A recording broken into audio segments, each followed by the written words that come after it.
इस दुनिया में हर इंसान एक मास्क पहने होता है। दिखाता कुछ और है, होता कुछ और है, कहता कुछ और है, निकलता कुछ और है। आपके साथ कभी ऐसा हुआ है कि आपने किसी पर खुद से ज्यादा भरोसा कर लिया, अपना सब कुछ उसको मान लिया, उसके लिए सब कुछ कर लिया, लेकिन जब आपको उसकी जरूरत पड़ी तो वो इंसान अपना असली चेहरा दिखा दिया।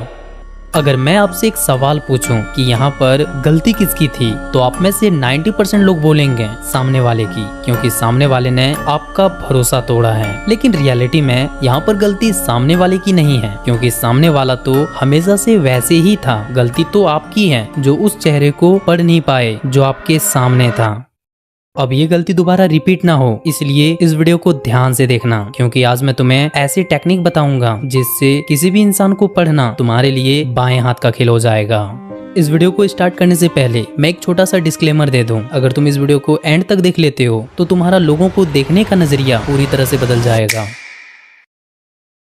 पहली टेक्निक है किसी इंसान को उसकी बातों से नहीं बल्कि उसके बिहेवियरल पैटर्न से रीड करना। देखो, ह्यूमन ब्रेन एक शॉर्टकट लेता है। जब कोई इंसान हमारे साथ अच्छा बिहेव करता है या अच्छी बातें बोलता है तो हमारा ब्रेन तुरंत उसकी एक इमेज बना लेता है। जैसे अगर सामने वाला बोलता है कि मैं तुम्हारे साथ हूँ, मुझे तेरी परवाह है, तू मेरे लिए इम्पोर्टेंट है, तो हमें लगता है ये इंसान अच्छा होगा और हम उस पे ट्रस्ट कर लेते हैं। लेकिन साइकोलॉजी के अकॉर्डिंग कोई भी इंसान अपनी इमेज को कुछ टाइम के लिए कंट्रोल कर सकता है। वो तुम्हारे सामने पोलाइट बन सकता है, वो तुम्हें इम्प्रेस कर सकता है, वो परफेक्ट दिखने की एक्टिंग भी कर सकता है। लेकिन एक चीज है जो ज्यादा देर तक फेक करना मुश्किल है, उसका रिपीटेड बिहेवियर। इसीलिए अगर तुम्हें किसी इंसान को जेन्युइनली समझना है तो तुम्हें 3 हिडन मोमेंट्स ऑब्जर्व करना होगा। पहला, जब उसको तुमसे कोई बेनिफिट नहीं मिल रहा होता हो तब उसका बिहेवियर कैसा होता है, क्योंकि जब किसी इंसान को तुमसे कुछ चाहिए होता है तब उसका बेस्ट वर्जन बाहर आता है। वो एक्स्ट्रा केयर दिखाएगा, वो स्वीट बिहेव करेगा, वो तुम्हारी इंपॉर्टेंस तुम्हें फील कराएगा। लेकिन असली क्वेश्चन ये है, जब तुम उसके काम के ही नहीं हो तब वो तुम्हारे साथ कैसे बिहेव करता है? क्या रिस्पेक्ट सेम रहती है या बिहेवियर चेंज हो जाता है? क्योंकि असली कैरेक्टर वो नहीं जो इंसान फायदे के टाइम दिखाता है, असली कैरेक्टर वो है जो इंसान बिना फायदे के दिखाता है। दूसरा, प्रेशर में उसका बिहेवियर कैसा होता है, ये इंसान को रेट करने का सबसे एक्यूरेट टेस्ट है। क्योंकि जब सब कुछ उसके हिसाब से चल रहा होता है तब काम रहना इजी होता है, लेकिन जब कोई उसकी बात रिजेक्ट कर देता है, जब उसकी ईगो हर्ट होती है या जब कोई उसे डिसरिस्पेक्ट फील कराता है तब वो क्या करता है? क्या वो सिचुएशन को समझने की कोशिश करता है या फिर तुरंत ब्लेम, गुस्सा या मैनिपुलेशन का यूज करता है? क्योंकि प्रेशर सिर्फ इंसान का पेशेंस चेक नहीं करता, प्रेशर उसके अंदर छुपी हुई थिंकिंग और इमोशनल कंट्रोल को एक्सपोज कर देता है। तीसरा, वो उन लोगों के साथ कैसे बिहेव करता है जिन्हें वो इम्प्रेस करना नहीं चाहता। ये किसी इंसान को समझने का एक पावरफुल वे है, क्योंकि जब कोई इंसान तुम्हारे सामने होता है और उसे तुमसे कुछ चाहिए होता है तो वो अपना बेस्ट वर्जन दिखाता है। लेकिन असली पर्सनैलिटी वहाँ दिखती है जहाँ उसको कोई बेनिफिट, अटेंशन या अप्रूवल नहीं मिलता है। इसीलिए ऑब्जर्व करो वो उन लोगों के साथ कैसे बात करता है जो उससे छोटे पोजीशन में है, जिससे उसका कोई काम नहीं है या जिन्हें इम्प्रेस करने की उसको जरूरत नहीं है। क्या वो उसकी रिस्पेक्ट करता है या सिर्फ उन लोगों के सामने अच्छा बनता है जो उसके काम आ सकते हैं? क्योंकि एक मैच्योर इंसान की रिस्पेक्ट सेलेक्टिव नहीं होती। अगर कोई इंसान पावरफुल लोगों के सामने हम्बल और नॉर्मल लोगों के सामने रूड बात करता है तो वो काइंडनेस नहीं दिखा रहा, वो सिर्फ अपनी इमेज को मैनेज कर रहा होता है। याद रखना, इंसान का असली कैरेक्टर उसके वर्ड्स में नहीं बल्कि उस मोमेंट में दिखता है जहाँ उसके पास अच्छा दिखने का कोई रीजन नहीं होता।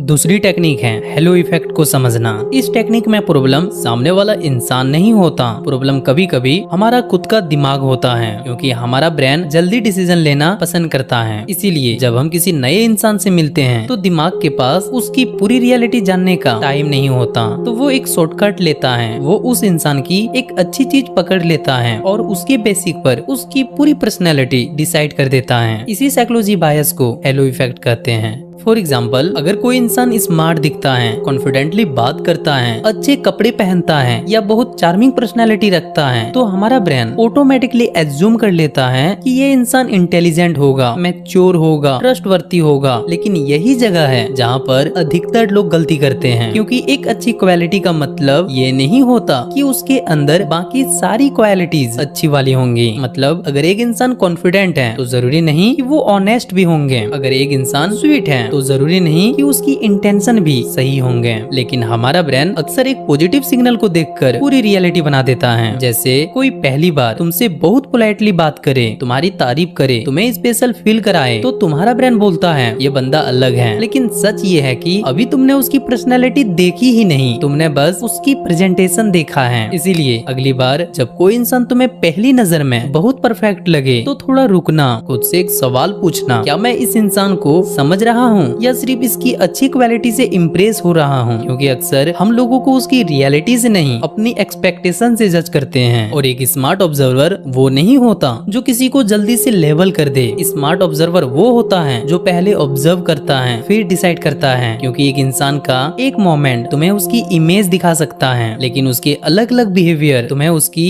असली पर्सनैलिटी समझा सकता है। Technique number 3, projection theory. किसी इंसान को समझने का एक साइकोलॉजिकल तरीका ये भी है कि तुम ये समझो कि वो दूसरों के बारे में जो एज्यूम करता है वो अक्सर उसके अपने इंटरनल बिलीफ्स को रिफ्लेक्ट करता है। मतलब हर इंसान के अंदर कुछ हिडन बिलीफ्स होते हैं, जैसे ट्रस्ट, इनसिक्योरिटी, जेलेसी या ऑनेस्टी। और फिर ब्रेन बाहर की दुनिया को उन्हीं बिलीफ्स के अकॉर्डिंग इंटरप्ट करता है। मतलब एक ही सिचुएशन को दो लोग अलग अलग तरीकों से देख सकते हैं। फॉर एग्जाम्पल, एक इंसान देखता है कि कोई लड़का एक्सपेंसिव कार में आया, पर्सन ए सोचेगा इसने मेहनत की होगी, अच्छा कर रहा है। पर्सन बी सोच सकता है पता नहीं क्या करता होगा जो इतने पैसे उड़ा रहा है। सिचुएशन सेम थी लेकिन दोनों के देखने का नजरिया अलग है। क्यों? क्योंकि दोनों अपने अपने मेंटल फ्रेमवर्क से दुनिया को देख रहे हैं। मतलब अगर कोई इंसान बार बार किसी एक क्वालिटी को लेकर दूसरों को जज करता है तो वो क्वालिटी उसके लिए साइकोलॉजिकली इम्पोर्टेंट हो सकती है। जैसे अगर कोई इंसान हमेशा ये बोलता है कि सब लोग फेक होते हैं, अब इसका डायरेक्ट मतलब ये नहीं कि वो खुद फेक हैं, लेकिन एक क्वेश्चन ये भी उठता है कि उसका माइंड ट्रस्ट को इतना डाउट के साथ क्यों देखता है? क्या उसके पास्ट एक्सपीरियंस ने उसके बिलीफ्स को सेव किया है या वो हर रिलेशनशिप को ऐसे ही देखता है? क्योंकि ब्रेन वही चीज ज्यादा नोटिस करता है जो उसके एग्जिस्टिंग बिलीफ सिस्टम से मैच करती है। लेकिन यहाँ पर एक चीज याद रखनी बहुत जरूरी है। देखो, हर चीज को प्रोजेक्शन समझना भी गलत हो सकती है। जैसे अगर कोई इंसान दूसरों को जेलिस बोलता है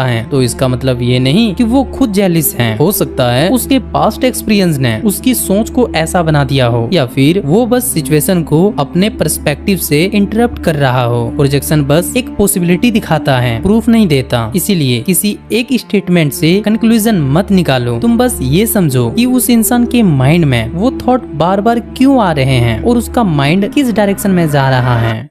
अब आप लोगों के मन में यहाँ पर एक सवाल आ सकता है कि आखिर हमें कैसे पता चलेगा कि सामने वाले का माइंड किस डायरेक्शन में जा रहा है या फिर कौन सा थॉट उसके माइंड में बार बार आ रहा है? तो देखो, इसके लिए तुम्हें उसके माइंड को गैस नहीं करना है। तुम्हें बस ये समझना है कि वो बार बार किन चीजों को इम्पोर्टेंस देता है, किन सिचुएशन पर उसका ध्यान ज्यादा जाता है और वो चीजों का मीनिंग किस तरह बनाता है। जैसे अगर कोई इंसान हर सिचुएशन में पहले ये सोचता है कि लोग मेरा फायदा उठाएंगे, मुझे यूज करेंगे, मुझे इग्नोर कर देंगे, तो इसका मतलब ये नहीं कि वो हमेशा सही है या फिर गलत है, लेकिन ये एक सिग्नल हो सकता है कि उसका माइंड ट्रस्ट, रिजेक्शन या रिस्पेक्ट जैसे टॉपिक को लेकर ज्यादा सेंसिटिव है। वहीं अगर कोई इंसान हर सिचुएशन में पहले ये देखता है कि इसमें अपॉर्चुनिटी क्या है, मैं इसे कैसे इम्प्रूव कर सकता हूँ या फिर इसका सोल्यूशन क्या हो सकता है, यहाँ पर उसका माइंड प्रॉब्लम को ट्रीट की जगह ग्रोथ या पॉसिबिलिटी के एंगल से प्रोसेस कर रहा है। देखो, यहाँ पर तुम उसके थॉट रीड नहीं कर रहे, तुम बस ये समझ रहे हो कि वो